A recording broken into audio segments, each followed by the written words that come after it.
কবি সব্যসাচী দেবের কবিতা কৃষ্ণা, কণ্ঠে কৃষ্ণা সাহা।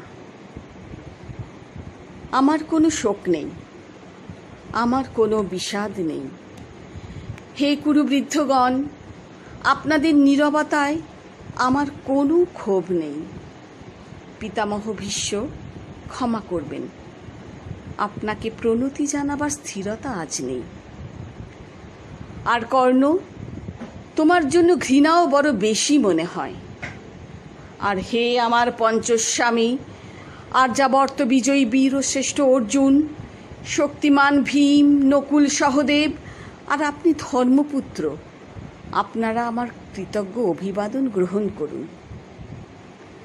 আমি সর্বজ্ঞা নই, যজ্ঞভূমির অগ্নি থেকে আমার জন্ম, ধর্মাধর্মের ক্ষুরধার পথ আমার অজানিত। আর্যপুত্র, আপনার বিচার তাই আমার পক্ষে ধৃষ্টতা। আপনার কোনো বিচলন নেই, আপনার ধর্ম আপনাকে রক্ষা করেছে বিকার থেকে। কৃতজ্ঞতা জানান সেই ধর্মকে। ভীমসেন, তোমাকে আমি ভালোবাসা দিইনি কখনো, তাই তা ফিরেও চাইনি। শুধু তোমাকে আমার জিজ্ঞাসা ছিল ফাল্গুনী, ঊর্ধ্বাচারী মৎস্যের ছায়ালীন চোখের থেকেও দুর্লক্ষ কি দুর্যোধনের বুক? বলো সত্য করে, প্রেম নয়, শুধু পৌরুষের আস্ফলনই ছিল পাঞ্চালী বিজয়ের পটভূমি? কিন্তু মিথ্যা প্রশ্ন, আমি জানি তোমার কোনো উত্তর নেই, যেমন নেই কোনো ভালোবাসা। তোমার শুধু আছে আশা। কৈশোর থেকে তুমি জেনে এসেছো বীরভোগ্যা পৃথিবী আর উপমুগ্ধা নারী। জেনেছ একদিন ধার্তরাষ্ট্রের হাত থেকে ছিনিয়ে নিতে হবে কৌরব উত্তরাধিকার। জেনে এসেছো যেখানে যা কিছু সর্বোত্তম, সেখানেই পৌঁছতে হবে তোমাকে। শুধু এই কুমারী লক্ষ্যের দিকেই তোমার দৃষ্টি ধনঞ্জয়, তাই অনায়াসে তুমি সরে যাও এক নারী থেকে অন্য রমণীতে।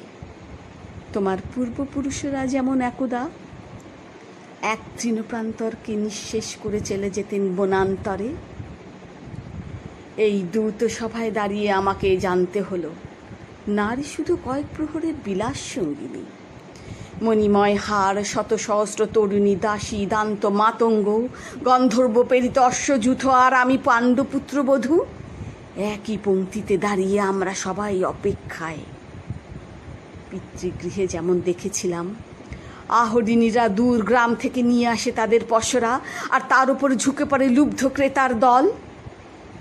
আমাদের ব্যবহার করার জন্য তেমনই উন্মুখ হয়ে আছে যারা আমার পতির আত্মীয়, আর আমাকে আমাদের বিলিয়ে দিচ্ছে যারা, তারা আমার পঞ্চস্বামী।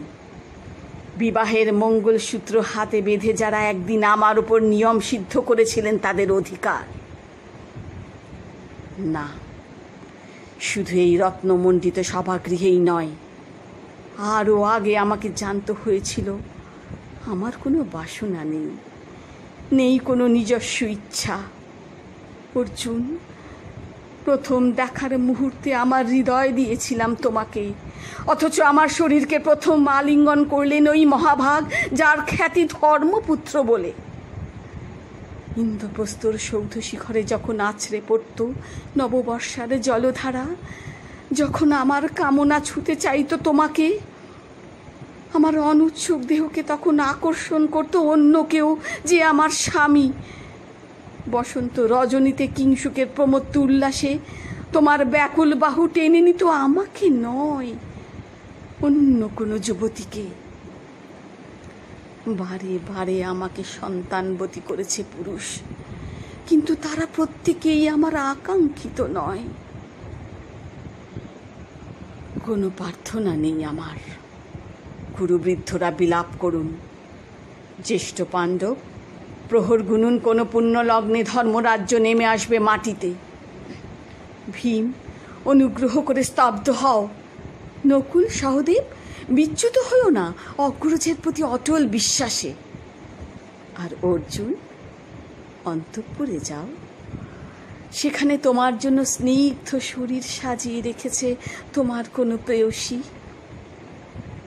শোক নয়, লজ্জা নয়, এই রাজগৃহে দাঁড়িয়ে আমি জানলাম প্রেম নয়, অধিকার নয়, নারী শুধু প্রয়োজনের।